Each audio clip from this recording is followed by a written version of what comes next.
Bien, está en línea el doctor Juan de Marchi. Vamos a conversar y vamos a continuar la conversación que llevamos adelante ayer con otro letrado, con el doctor Oscar Jerez, en lo que tiene que ver con las situaciones que devienen de la acción de la llamada justicia laboral. Juan, buen día, ¿cómo estás? Buen día, José Luis, ¿cómo te va? ¿Todo bien? Bien, todo bien, todo bien. Contanos un poco de este escenario que me parece que finalmente sale de las mesas de café, de las expresiones, alguna que otra vez, de alguna institución colegiada al respecto de estos temas, y que hoy, bueno, quizás el aire que le ha dado el gobierno a estas cuestiones y los contenidos de la reforma laboral, que seguramente hoy tendrá ya su definitiva sanción para pasar a ser promulgada por el Ejecutivo, dan la oportunidad de exponer ante la sociedad de otra manera, ¿no? Sí, bueno, es una iniciativa legislativa interesante, pero, siempre hay que poner el pero, quienes estamos diariamente en el fuero laboral provincial, advertimos que el problema es de implementación de todas las reformas, choca contra algunos obstáculos procesales y funcionales. Uh-huh. Como te decía el otro día en la charla privada, para complementar la nota que hiciste con Oscar Jerez, un gran colega y un gran profesional, muy claro en su exposición, él centró todo su exposición en la arbitrariedad de las tasas de interés, el anatocismo, en la conducta de la Cámara Nacional de Operaciones del Trabajo que se revela ante los fallos de la Corte Suprema de Justicia de la Nación y demás. Es un aspecto grave y sumamente importante, pero hay otro aspecto más local, digamos, que afecta directamente a las personas que dan trabajo. En la provincia de Buenos Aires rige hoy una ley de procedimiento laboral que no está siendo implementada en forma completa. Seguimos aplicando los vicios de la vieja ley 11653, que establecía que los juicios laborales se celebran ante los tribunales del trabajo de instancia única. Instancia única significa que el proceso se desarrolla en la parte escrita, con la demanda, la constatación de demanda, el provedido de pruebas, y luego se produce lo que se llama vista de causa, en la cual declaran los testigos, se alega y pasan los autos al dictado de sentencia. Esa sentencia solamente es recurrible por la vía extraordinaria, previo depósito de capital e intereses.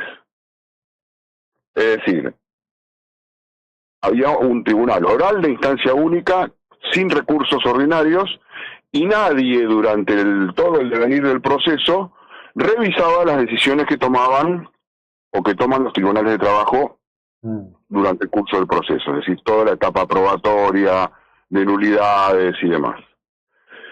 La ley procesal vigente actualmente vino a corregir eso y a establecer que los tribunales del trabajo de instancia única pasaban a ser juzgados unipersonales, se establecía una cámara de apelaciones en lo laboral y una vía recursiva ordinaria.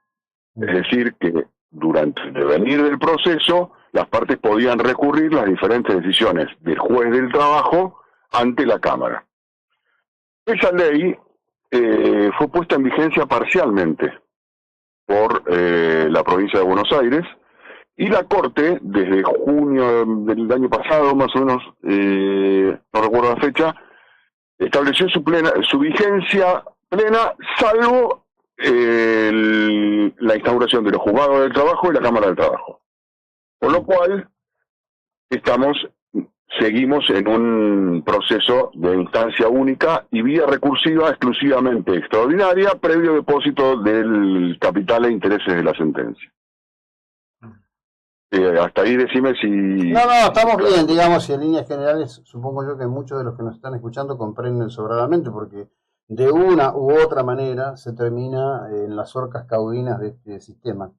Ayer me hablaban, y vos me dirás, un caso, demanda 750 millones, se toma audiencia, se ganaba, pero de peritos había que pagar 80 millones de pesos más honorarios de letrados. ¿Cómo se termina arreglando? Y se termina arreglando también por una pequeña fortuna, ¿no? Exactamente, eso es un caso, no voy a dar los nombres por una cuestión de elemental de decoro y delicadeza profesional, pero bueno, es una demanda laboral donde una persona alega tener una relación laboral respecto a dos personas y alega haber sufrido un accidente de trabajo. La demanda es por 750 millones de pesos, por un accidente de octubre, creo que de 2021, 2022, no tengo presente. Durante el proceso, ya cuando los demandados contestan la demanda, dice, che, no hay una discapacidad del 100%, porque este hombre registra, según AFIP, dos relaciones laborales vigentes posteriores al accidente. Ya ahí empiezan las primeras arbitrariedades y discusiones. Bueno, con el devenir del proceso se comprueba exactamente que una persona que alegaba tener una discapacidad mayor al 80%, por lo tanto total, tenía relaciones de trabajo registradas. O sea, es algo que el sentido común indica cómo puede ser. Bueno, llegamos así a las pericias. Las pericias determinan una discapacidad del 24% y una con causalidad o preexistencia respecto al daño a lo psicológico. O sea, ya ahí teníamos una primera irregularidad, es decir, ¿cómo puede ser esto? Todo advertido en las contestaciones de demanda, en la audiencia de prueba y demás. En el interín se producen las pericias, se impugnan ida y vuelta. Bueno, llegamos a la audiencia de vista, se llega a la audiencia de vista de causa, deponen los testigos de la parte actora y no se prueba ningún tipo de relación laboral. No hay ninguna prueba, al punto que el tribunal empieza a dudar acerca de la veracidad de los testigos. Claro. En el interín se hace un cuarto intermedio y se produce la siguiente cuenta. Había dos pericias. Cada perito le regula en el 7%, y los peritos, por las normativas que rigen sus profesiones, tienen la facultad de ir contra todas las partes independientemente de la imposición de costas en materia laboral. Con lo cual, a los dos demandados ganar el juicio le salía el 14% de los dos peritos más los honorarios de sus letrados.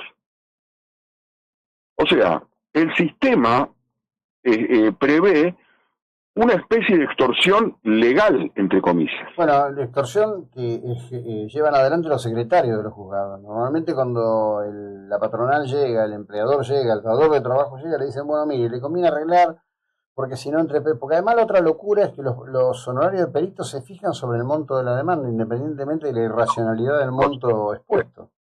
Te hago una corrección, se fijan sobre el monto de la demanda actualizado con una tasa menor que la de Barrios, pero actualizado a tasa pasiva VIP. Es decir, la demanda era de 740 millones de dólares al 2024, a esos 740 millones de pesos se le aplica tasa pasiva VIP hasta la fecha de la regulación y se regula sobre ese monto. Y alguien que tiene todas las de ganar en un juicio laboral, no son muchos los casos, pero hay casos en donde las demandadas tienen todas las de ganar, se ve obligado a ofrecer una suma de dinero para no erogar esos gastos. Imagínense que yo tenía que ir a volver, juntarme con mi cliente y decirle, mire, fulano, hemos ganado el juicio, tenemos 80 millones de pesos de perito y a mí me tiene que pagar el 20% de 900 millones.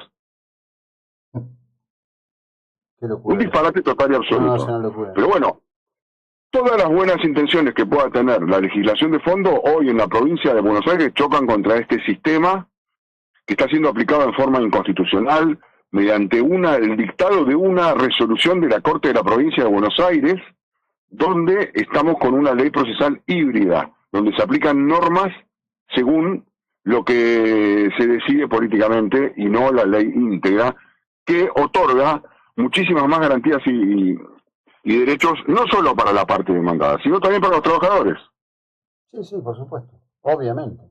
Pero además, la verdad que Juan, mirando todo este panorama, es un milagro, que haya gente que todavía persista en generar condiciones para dar trabajo en la Argentina. Realmente sí, realmente es un milagro.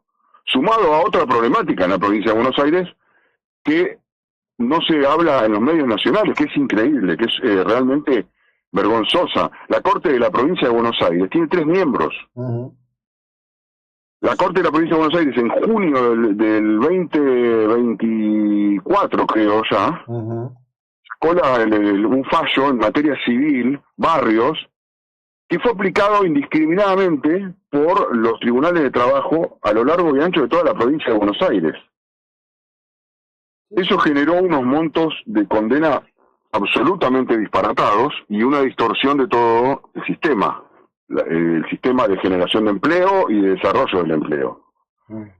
Con el agravante que, como no está integrada la Corte, desde junio de 2024 no sale ningún fallo que resuelva la cuestión de fondo en materia laboral. Qué locura. Cuando además el propio autor del fallo Barrios ha dicho en varias reuniones semi-privadas, diría, que la forma en que los jueces laborales aplican ese fallo es propio de lo burros que son, pero no lo corrigen. Y yo no me atrevo a decir burros, sino que... yo lo que estoy citando, y lo hago en base a fuentes verificadas, son palabras del propio magistrado. Sí, no nos olvidemos que lo más grave de Barrios fue que fue un fallo dictado en un juicio civil, y los tribunales, los jueces civiles de primera instancia y de Cámara venían aplicando esa fórmula hace años. Entonces no tuvo mucho de novedoso. Lo novedoso fue que se aplicó rápidamente en materia laboral, y lo más novedoso es que antes de que el fallo esté firmado, ya en las audiencias de los juicios laborales, por lo menos acá en Mar del Plata, en algunos tribunales, se advertía del dictado de este fallo. ¿Cómo podían saber los funcionarios laborales de Mar del Plata que iba a salir un fallo en un juicio civil que iba a modificar la tasa de interés, cuando no se refiere el fallo a los juicios laborales? Claro, sí. Es decir, conclusión, la ley nueva que pretende dictar el nuevo este gobierno tiene intereses loables, pero lamentablemente, por lo menos en la provincia de Buenos Aires, va a chocar contra este sistema que está establecido y que a nadie le llama la atención. Bueno, hay que, me parece que estamos haciendo algo muy bueno en esta conversación, que es empezar a plantearlo. Sería interesante que el Colegio de Abogados de Mar del Plata se ocupe, que la FACA se ocupe. El silencio de las organizaciones que debieran ocuparse de esto en defensa de los propios letrados y de los justiciables sería algo de saludar, ¿no? Mira, José Luis, el Colegio de Abogados organizó en estos días una jornada para debatir cómo van a atacar la ley que va a salir. Sí, bueno. O sea que no creo que sea un tema de interés, porque algunos miembros del colegio en forma privada dicen, sí, esto es una barbaridad, tenés razón, hemos generado reuniones de abogados de empresa advirtiendo esto, y la cosa sigue igual.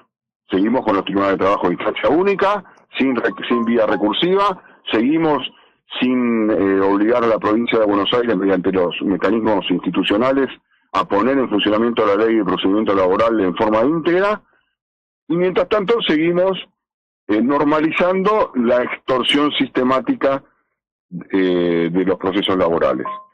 Hoy la realidad, José Luis, es que uno, si tiene un proceso laboral, su suerte depende de la razonabilidad del letrado que tenga como contraparte. Claro. Sí, ninguna otra cosa. Ninguna otra cosa, exactamente. Bueno, te agradezco muchísimo, Juan, que tengas una buena jornada, buen fin de, muy amable. Gracias, igualmente. Bueno, este era el doctor Juan de Marchi, hablamos de esto, que